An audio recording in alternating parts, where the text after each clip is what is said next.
नमः सर्वेभ्यः। आप सबका एक बार फिर से हार्दिक स्वागत है हमारे यूट्यूब चैनल संस्कृत स्पर्श में। आई होप आप सब स्वस्थ होंगे और आपको मेरी वीडियोस पसंद आ रही होंगी और आपके जितने भी डाउट थे सब साथ के साथ क्लियर हो रहे होंगे। ठीक है, तो कल हमने की थी गुण संधि और आज हम करेंगे वृद्धि संधि। तो अब तक संधि के टॉपिक में हमने कर लिया है यण संधि, अयादि संधि और गुण संधि। आज हम करेंगे वृद्धि संधि और दीर्घ संधि। वृद्धि संधि और दीर्घ संधि। तो वृद्धि संधि, वृद्धि संज्ञा सूत्र वर्धिरा दैच, यानी कि वृद्धि आत ऐच, आत से आ और ऐच में आपका आ गया ऐ और औ। यह आपने महेश्वर सूत्र में पढ़ा था ऐच, ऐ और औ। ठीक है, और जो आपका च था उसकी आपकी क्या हो गई थी, आपकी इत संज्ञा। ठीक है, क्लियर। तो वृद्धि संज्ञा सूत्र वर्धिरा दैच, यानी कि जो आपके वृद्धि संख्या किन किन की होती है, आपकी आ ए ओ। ठीक है, आ ए ओ। तो वृद्धि संधि सूत्र वृद्धि रेची। देखो ये है आपका संख्या सूत्र, ये है आपका संधि सूत्र। ऐसे ही आपके गुण में भी आए थे गुण संख्या सूत्र और गुण वृद्धि सूत्र। गुण संख्या सूत्र क्या था आपका, अधिंग गुणय, और गुण संधि सूत्र क्या था आपका, आद गुण। वैसे ही आपका इसके अंदर है वृद्धि संख्या सूत्र आपका वर्धिरादैच और वृद्धि संधि सूत्र आपका वृद्धि रेची। एग्जाम में जब ये दोनों इकट्ठे आ जाते हैं तो इनमें कन्फ्यूजन बहुत ज़्यादा रहती है, तो आपको ये वाले ध्यान से याद रखने आपको। ठीक है, क्लियर। तो इस जो आपका वृद्धि संधि सूत्र है इसको हम विधि सूत्र, आदेश विधायक सूत्र या फिर वृद्धि सूत्र, वृद्धि संधि विधायक सूत्र भी हम बोलते हैं। ठीक है, तो ए या आ के बाद अगर आपका आए ए या ऐ तो आपका वो हो जाता है ऐ। ए या आ के बाद आपका आए ओ या औ तो वो हो जाता है आपका औ। इसके कुछ उदाहरण है जैसे कृष्ण प्लस एकत्वम यानी कि कृष्णिकत्वम, देव प्लस ऐश्वर्यम यानी कि देवैश्वर्यम, वसुधा प्लस एव वसुधैव। ठीक है, तो आपको इसमें ये दो चीजें तो बहुत ही ज्यादा जरूरी है याद रखनी, वृद्धि संज्ञा सूत्र और वृद्धि संधि सूत्र। क्लियर। ठीक है, इसके बाद आपकी आती है दीर्घ संधि। कौन सी संधि, दीर्घ संधि। दीर्घ संधि का सूत्र आपका क्या है, अकह सवर्णे दीर्घ, अकह सवर्णे दीर्घ, यानी कि अकह सवर्णे चिपरे पूर्व पर्यो दीर्घ एकादेश स्यात्, यानी कि अक के बाद अगर आपका समान वर्ण आए तो पूर्व पद एवं उत्तर पद को दीर्घ एकादेश हो जाता है। अक आपने महेश्वर सूत्र में पढ़ा था ना, ए ई ऊण री लरिक, तो ए ई ऊण का आपका आ गया ए ई ऊ और री लरिक का आपका आ गया री और लरी। ठीक है, ए ई ऊण री लरिक, तो इसके अंदर आपका आ गया अक। ठीक है, यानी कि इसके बाद अगर समान स्वर आते हैं तो वो उसका दीर्घ एकादेश हो जाता है। जैसे ए या आ के बाद अगर आपका आए ए या आ तो आपका हो जाएगा आ, ई या ई के बाद आए ई या ई तो आपका हो जाएगा ई, ऊ या ऊ के बाद आपका आए ऊ या ऊ तो आपका हो जाएगा ऊ। तो ठीक है, तो ये इस तरह आपका दीर्घ एकादेश हो जाएगा। ठीक है, इसके कुछ उदाहरण है आपके, दैत्य प्लस अरि दैत्यारी, विद्या प्लस आलिय विद्यालय, मुनि प्लस इंद्र मुनीन्द्र। ठीक है, क्लियर। देखो ये है पितृ प्लस ऋणम पितृणम, पितृ प्लस ऋकार है पितृकार। ठीक है, आपके इस संधि के कुछ अपवाद भी हैं। ठीक है, दीर्घ संधि के आपके कुछ अपवाद भी हैं, उनमें से एक वार्तिक आपका सकंधु आदिसु पररूपम वाच्यम, यानी कि जो आपका सकंधु आदि गण समूह में प्रयुक्त होने वाले शब्दों में पर रूप संधि होती है, आप इस पर रूप संधि होती है।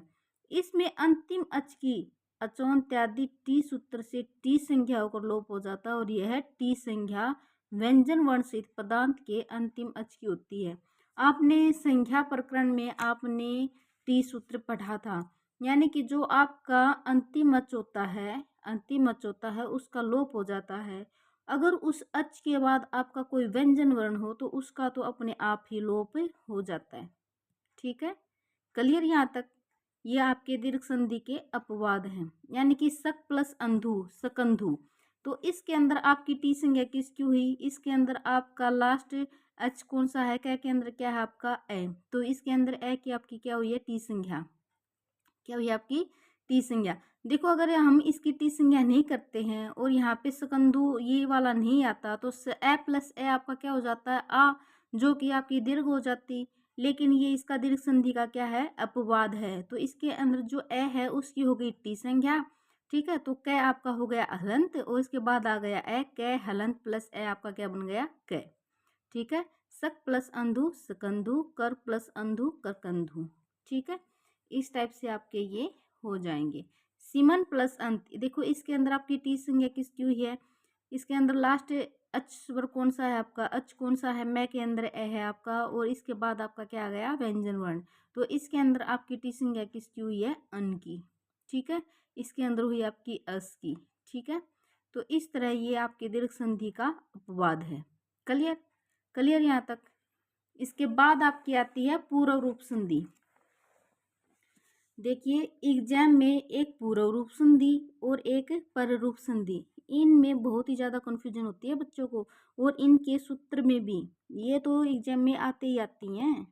ठीक है, तो पूर्व रूप संधि इसका क्या होगा, एंग पदांता दत्ती, एंग पदांता दत्ती यानी कि पदांत एंग, एंग के अंदर आपका क्या आ गया महेश्वर सूत्र में ए ओ, यानी कि पदांत ए ओ हो, यानी कि पद के अंत में ए या ओ हो और उत्तर पद का प्रारंभिक वर्ण ह्रस्व ए हो तो पूर्व रूप एकादेश होगा। तो क्या होगा आपका पूर्व रूप एकादेश होगा, यानी कि जब हम इसकी संहिता करते हैं तो जो आपका शुरू वाला होता है, जो आपका पूर्व वाला होता है उसका लास्ट हो आपका ए या ओ, और जो आपका उत्तर पद होता है उसके आरंभ वाला हो आपका कोई भी ए।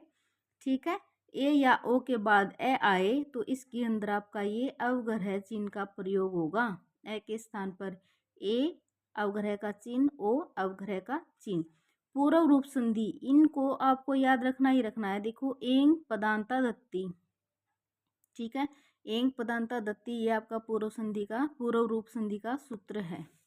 ठीक है, यह अयादि संधि का अपवाद है। ठीक है, ये पूछा जा सकता है कि जो आपकी पूर्व रूप संधि है कौन सी संधि का अपवाद है, जो आपकी पूर्व रूप संधि है वो कौन सी संधि का अपवाद है, वो आपका अयादि संधि का अपवाद है। ठीक है, इसमें संज्ञा सर्वनाम शब्दों का प्रयोग होता है, इसमें संज्ञा सर्वनाम शब्दों का प्रयोग होता है तथा अयादि संधि में आपका क्या होता है पूर्व पद में धातु का प्रयोग होता है। जो आपकी अयादि संधि होती है उसके अंदर तो पूर्व रूप में किसका प्रयोग होता है धातु का, और उसके अंदर आपका होता है संज्ञा या सर्वनाम का। ठीक है, जैसे हरे प्लस अत्र, हरे प्लस अत्र हरे, और ए का हो गया आपका अवग्रह चिन्ह हरेत्र, को प्लस अपि ये अवग्रह का चिन्ह आ गया। ठीक है, ते प्लस अधुना ते धुना, ये आपकी कौन सी थी आपकी संधि पूर्व रूप संधि। इसके बाद आपकी आती है पर रूप संधि, पर रूप संधि एंगी पर रूपम, एंगी पर रूपम उसका क्या था एंग पदांता दत्ती और इसका है आपका एंगी पर रूपम। ठीक है, एंगी पर रूपम। ठीक है, अकारांत उपसर्ग के प्रे या बाद में, प्रे यानी कि बाद में, अकारांत उपसर्ग के प्रे बाद में ए या ओ से प्रारंभ होने वाली कोई भी धातु हो तो पररूप एकादेश होता है। ठीक है, पररूप एकादेश होता है, यानी कि बाद वाला एकादेश आपका हो जाएगा। जो आपकी पूर्व रूप संधि थी उसके अंदर तो क्या था, जहाँ पे आपकी संहिता होती है उसके पूर्व पद में आपका क्या था ए या ओ, और लास्ट में था आपका ए, और यहाँ पर रूप संधि में क्या हो गया आपका जो पूर्व वाला शब्द है उसके अंदर आ गया आपका ए, और जो उत्तर पद है उसके अंदर आपका हो गया ए या ओ। ठीक है, क्लियर, यानी कि पर प्लस एज दे प्रेज दे, पर प्लस एज दे प्रेज दे।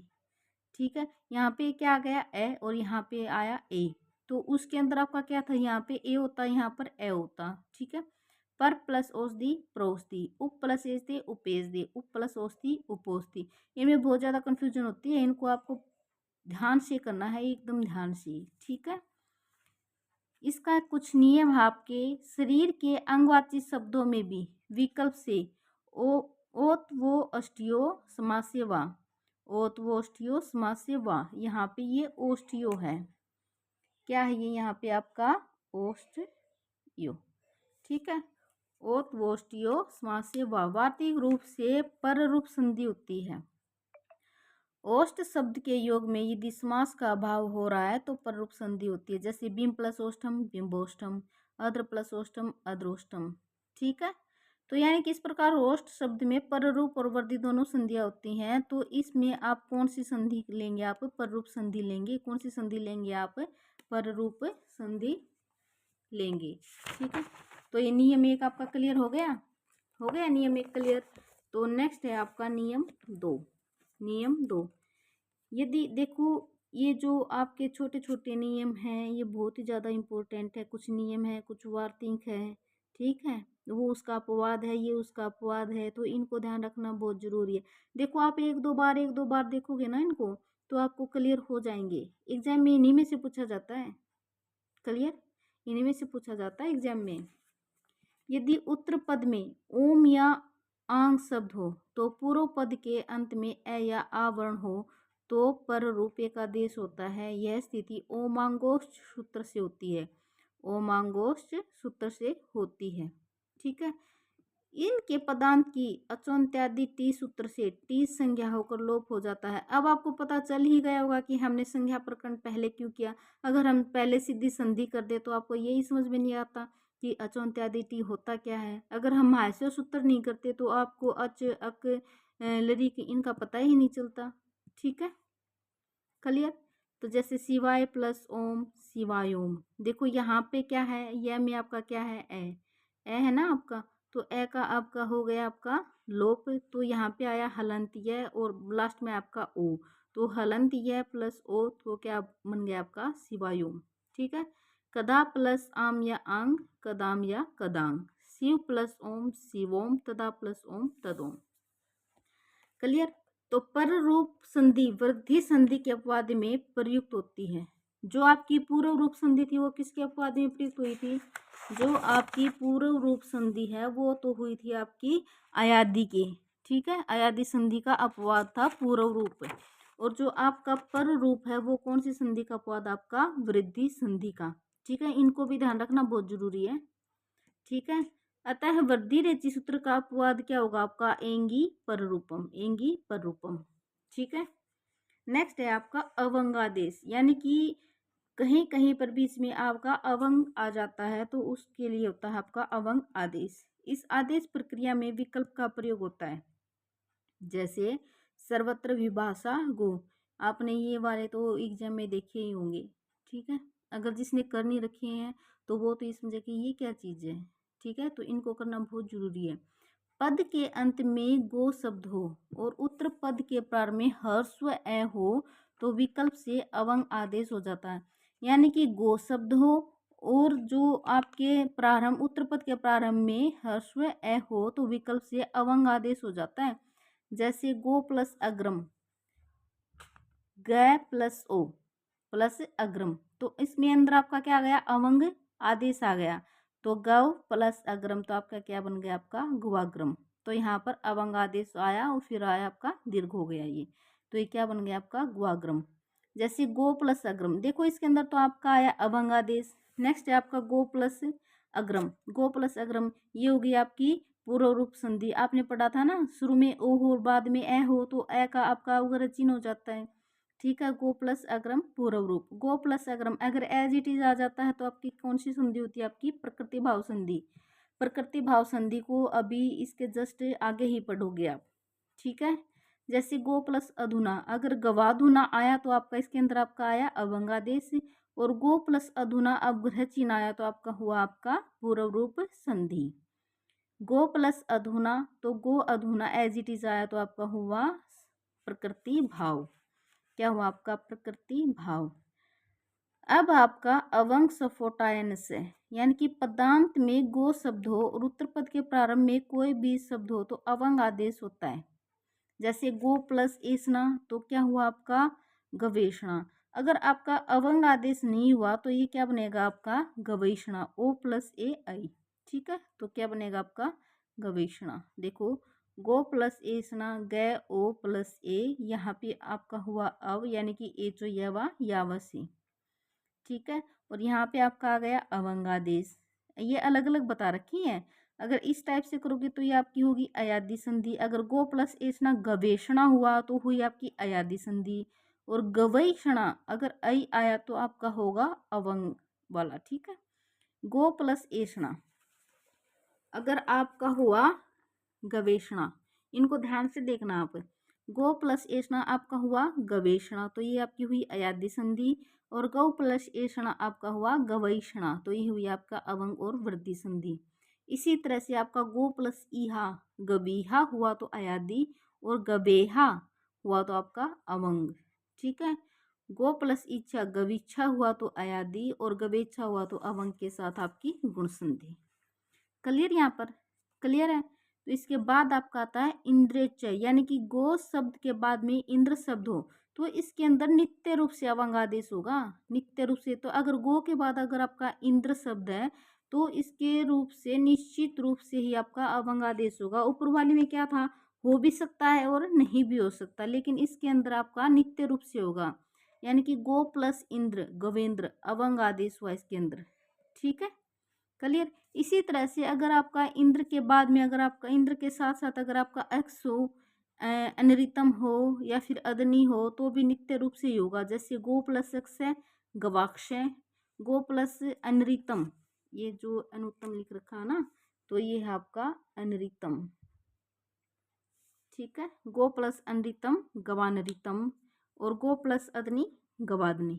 ठीक है। क्लियर? तो आज हमने कर ली आपकी दीर्घ संधि और वृद्धि संधि। आई होप आपको ये समझ में आ गई होगी। देखिए छोटे छोटे टॉपिक, ये छोटी छोटी वीडियोज इसलिए रख रहे हैं क्योंकि ये करने में आसानी होती है। ठीक है। अगर हम ज़्यादा लंबी वीडियो बनाते हैं तो इसके अंदर हम बोर भी हो जाते हैं जल्दी। ठीक है। तो कल हम करेंगे हमारी प्रकृति भाव संधि और कुछ पार्ट करेंगे हम व्यंजन संधि का। आई होप आपको मेरी वीडियोस पसंद आ रही होंगी। अगर आपके लिए हेल्पफुल हो और आपको पसंद आ रही हो तो प्लीज़ मेरे चैनल को सब्सक्राइब कर लेना, मेरी वीडियोस को शेयर और लाइक कर देना। तो इस तरह से आप मेरे साथ अगर जुड़े रहेंगे तो धीरे धीरे हम अपनी तैयारी को पक्का कर लेंगे। धन्यवाद।